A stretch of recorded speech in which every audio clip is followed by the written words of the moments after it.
नमस्कार। आज हम एक बहुत ही दिलचस्प विषय पर बात करने वाले हैं, प्राचीन भारत का हर्यक वंश। हाँ, बिल्कुल। मगध साम्राज्य की कहानी यहीं से कह सकते हैं शुरू होती है। ये पहला ऐतिहासिक राजवंश माना जाता है। सही कहा। और हमारे पास जो जानकारी है वो दरअसल प्रतियोगी परीक्षाओं को ध्यान में रखकर तैयार की गई एक स्क्रिप्ट से है, तो इसमें तथ्य काफी हैं। यानी काफी विस्तार से जानकारी होगी। हाँ, तो आज हम इसी स्रोत के आधार पर हर्यक वंश को समझने की कोशिश करेंगे। कैसे ये वंश शुरू हुआ, कौन थे इसके राजा, उनकी क्या सोच थी, क्या नीतियां थीं, और सबसे जरूरी कि मगध जो बाद में इतना बड़ा साम्राज्य बना, उसकी नींव रखने में इनका क्या रोल था। उस समय तो 16 महाजनपद थे, बड़े बड़े राज्य थे। बिल्कुल। तो चलिए शुरू करते हैं। चलिए। तो हर्यक वंश की स्थापना श्रुत बताते हैं कि ये लगभग 566 ईसा पूर्व के आसपास हुई और संस्थापक थे बिंबिसार। हाँ, बिंबिसार, उन्होंने ही मगध की गद्दी पर बैठकर इस वंश की नींव डाली। उस समय मगध एक महाजनपद तो था, पर शायद सबसे शक्तिशाली नहीं। अच्छा, और इनका शासनकाल कब से कब तक माना जाता है? ये मोटे तौर पर 566 ईसा पूर्व से लेकर 413 ईसा पूर्व तक चला, मतलब पूरा वंश। ओके।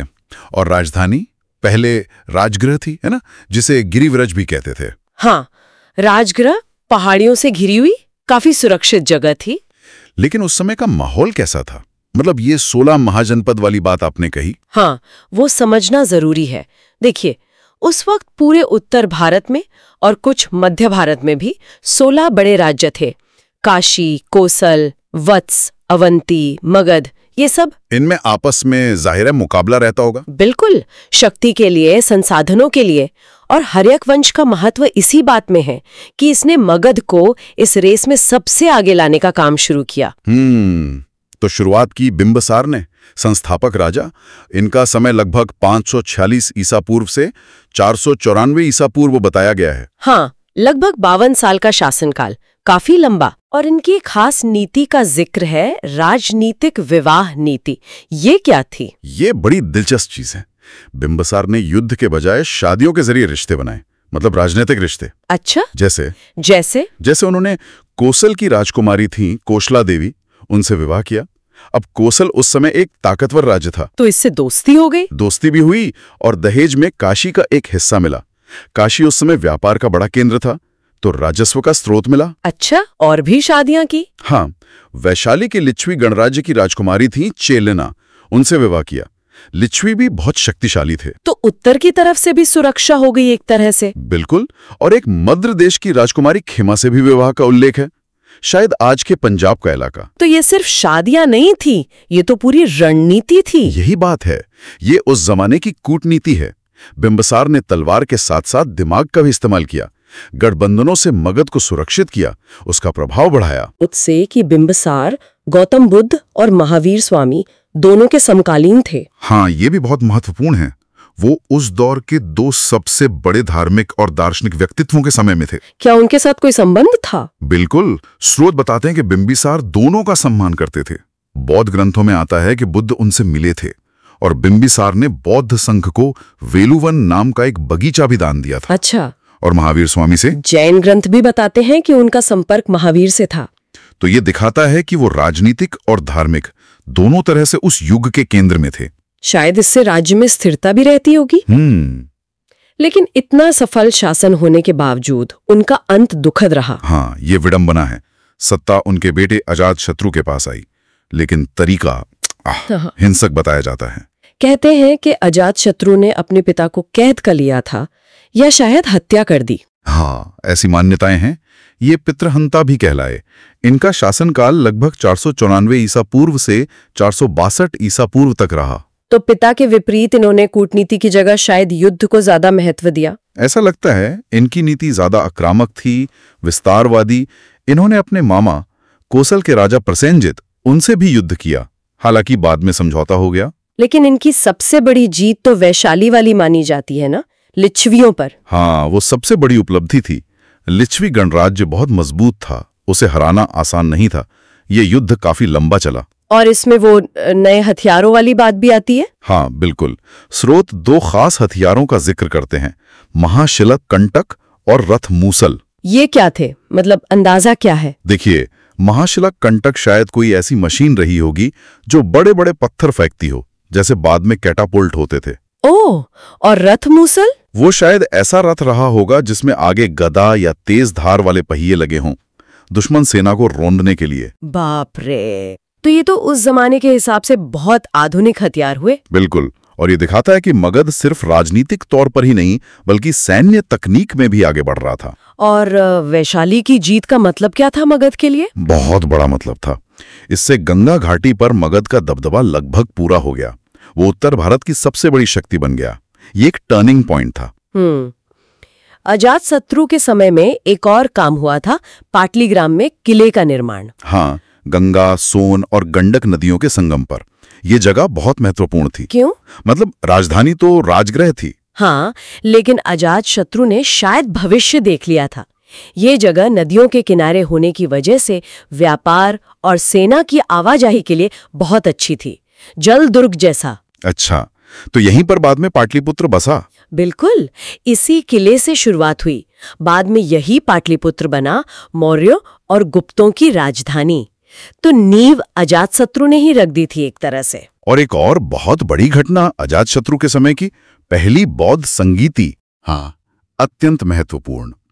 बुद्ध के महापरिनिर्वाण के तुरंत बाद लगभग 483 ईसा पूर्व में अजातशत्रु ने ही राजगृह में पहली बौद्ध संगीति यानी सभा बुलवाई। इसका मकसद क्या था? मकसद था बुद्ध की शिक्षाएं यानी धम्म और संघ के नियमों यानी विनय को इकट्ठा करना, उनको संकलित करना, ताकि वो आगे के लिए सुरक्षित रहें। तो ये बौद्ध धर्म के इतिहास में बहुत बड़ा कदम था। बहुत बड़ा।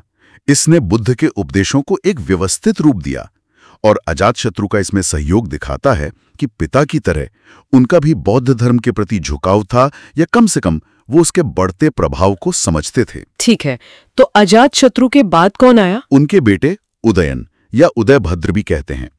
इनका शासनकाल लगभग 462 ईसा पूर्व से 444 ईसा पूर्व तक माना जाता है। और इनका सबसे महत्वपूर्ण काम क्या था? इनका सबसे बड़ा और सबसे महत्वपूर्ण काम था मगध की राजधानी बदलना। ओह, राजगृह से हटाकर कहां ले गए? वही जगह जहां अजातशत्रु ने किला बनवाया था, पाटलीग्राम, जिसे अब पाटलिपुत्र कहा जाने लगा था। तो राजधानी आखिरकार पाटलिपुत्र बन ही गई, लेकिन क्यों? राजगृह सुरक्षित था तो बदला क्यों? हाँ, राजगृह सुरक्षित जरूर था, पर शायद थोड़ा अलग थलग था। पाटलिपुत्र नदियों के संगम पर था। व्यापार के लिए, सेना भेजने के लिए, पूरे उत्तर भारत से जुड़ने के लिए ये जगह कहीं ज्यादा अच्छी थी। मतलब एक रणनीतिक फैसला था ये। बिल्कुल। उदयन ने पाटलिपुत्र के भौगोलिक फायदे को पहचाना और राजधानी बदल दी। इसने मगध के भविष्य के विकास का रास्ता खोल दिया। लेकिन उदयन के बाद क्या हुआ? क्या वंश और मजबूत हुआ? नहीं, ऐसा लगता नहीं है। स्रोत बताते हैं कि उदयन के बाद जो शासक आए, अनिरुद्ध, मुंड, नागदासक, वो शायद उतने योग्य नहीं थे। अच्छा, तो वंश कमजोर होने लगा? हाँ, ऐसा लगता है। शायद आपस में झगड़े होने लगे हों उत्तराधिकार को लेकर। ज्यादा जानकारी भी नहीं मिलती इनके बारे में। और फिर अंत कैसे हुआ हर्यक वंश का? अंतिम शासक नागदासक को माना जाता है और कहा जाता है कि वो ज्यादा लोकप्रिय या सक्षम नहीं थे। तो किसी ने विद्रोह कर दिया? हाँ, उन्हीं के एक मंत्री थे, अमात्य, नाम था शिशुनाग। उन्होंने मौके का फायदा उठाया।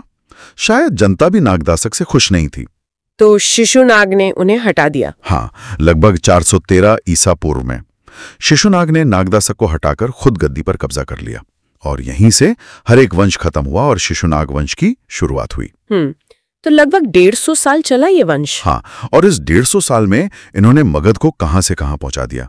एक छोटे से राज्य से उत्तर भारत की सबसे बड़ी ताकत बना दिया। सही बात है। बिंबिसार की शादियों वाली कूटनीति, अजातशत्रु का सैन्य विस्तार और नए हथियार, उदयन का राजधानी बदलना, ये सब बहुत बड़े कदम थे। एक मजबूत प्रशासन भी बनाया होगा इन्होंने। पतन क्यों हुआ फिर? वही कमजोर उत्तराधिकारी? हाँ, ज्यादातर वही कारण होते हैं। कमजोर राजा, दरबार में साजिशें, शायद राज्य इतना बड़ा हो गया कि संभालना मुश्किल हो गया। ठीक है, तो अगर हमें इस पूरे बातचीत का सार निकालना हो, मतलब मुख्य बातें जो याद रखनी चाहिए, वो क्या होंगी? पहला तो ये कि ये मगध का पहला महत्वपूर्ण राजवंश था। संस्थापक बिंबिसार। सही। दूसरी बात, राजधानी, पहले राजगृह, बाद में पाटलिपुत्र, और पाटलिपुत्र को राजधानी बनाया उदयन ने। बिल्कुल। तीसरा, मुख्य राजा बिंबिसार, शादी वाली नीति।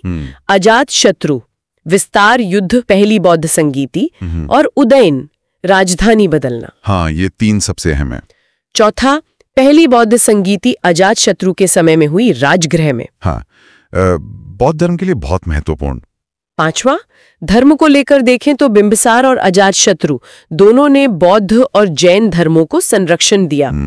और छठा, अंत हुआ नाग दशक के समय, जब उनके मंत्री शिशुनाग ने शिशुनाग वंश की शुरुआत की। बिल्कुल सही, ये मुख्य बिंदु हैं। और इन सब के पीछे जो बड़ी बात है वो ये कि हर्यक वंश ने सिर्फ मगध को नहीं बदला, उन्होंने भारत के इतिहास का रुख मोड़ दिया।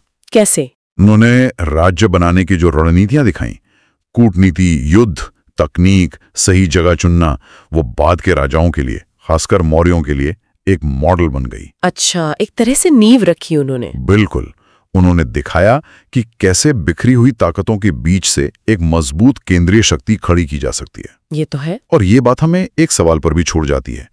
ये जो नीतियां थीं हर्यक राजाओं की, बिंबिसार की कूटनीति, अजातशत्रु की आक्रामकता, क्या ये सिर्फ उस समय की जरूरत थी या इन्होंने मगध का स्वभाव ही ऐसा बना दिया कि वो हमेशा विस्तार ही करता रहा? सोचने वाली बात है। क्या इन्हीं शुरुआती कदमों ने वो जमीन तैयार की जिस पर आगे चलकर चंद्रगुप्त और अशोक जैसे सम्राट खड़े हुए?